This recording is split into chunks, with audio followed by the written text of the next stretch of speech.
Assalamu alaikum урматтуу Бостон ТВ каналынын катталуучулары. Сиздер менен бүгүн Өзгөн мал базарындагы койлордун баалары тууралуу тааныштырабыз.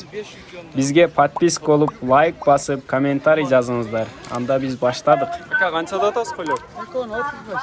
2.35. А козулар, а? Майский козулар. Ака канчада атасыз койлор? 11ден козулар, а? Erkek mi var? Sorunlarımda. Eko erkek, eko urgatçı. 11 mingden. Kança? Boğuşu. Bolşu 10 mingden. Gelip koy pazarının giriverişinde alıp ketsenizdер olur.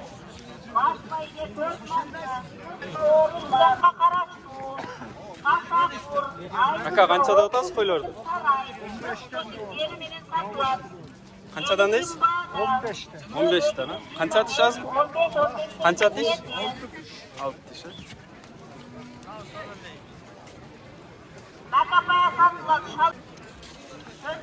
Aka kançada atasız koyuyordu? 2.35. Ekon 35. Ha kozular ha?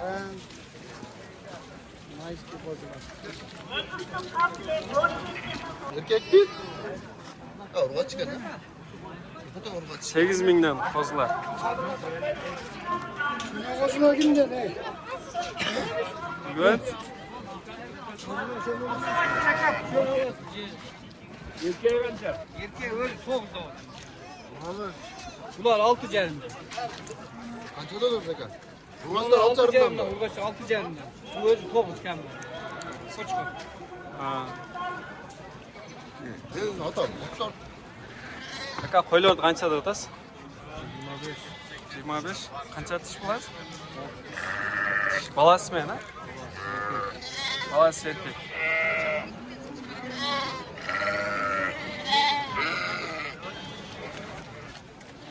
Aka koyuyordu kançada atasız? Koyuyordu kançada atasız? 13. Kaç atış aka? Kança atış? ha Bozu. Kançada atasız aka koyuyordu. Koyuldu. Evet. Ağırdan 14 milyon. Toynayan bunlar. 14 binden ek dişler ha?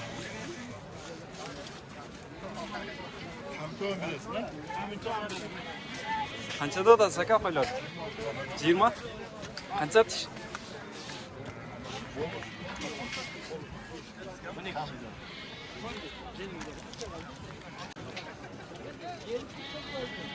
Kançada atasız aka koydun? 13. Kança atış az? Mına karasızlık ha? bir minge ne oluyor mu? 18. Sizdeki kança atış az? 6 diş.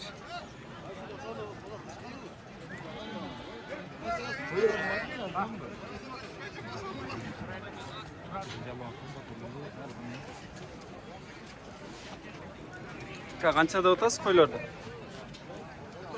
14'ten de oradan. 4'ten. Kança atış az? 4 diş, 2 diş, 6 diş.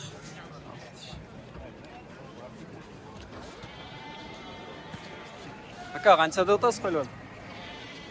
Öyle oldu 16'da. 16'dan. Kança atış az bu? 4 dişi var, 6 dişi var. Buna kança atış aka?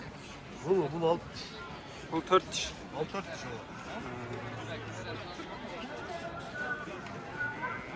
Aka kançada atasız koyuyordu? Oynar Arzan.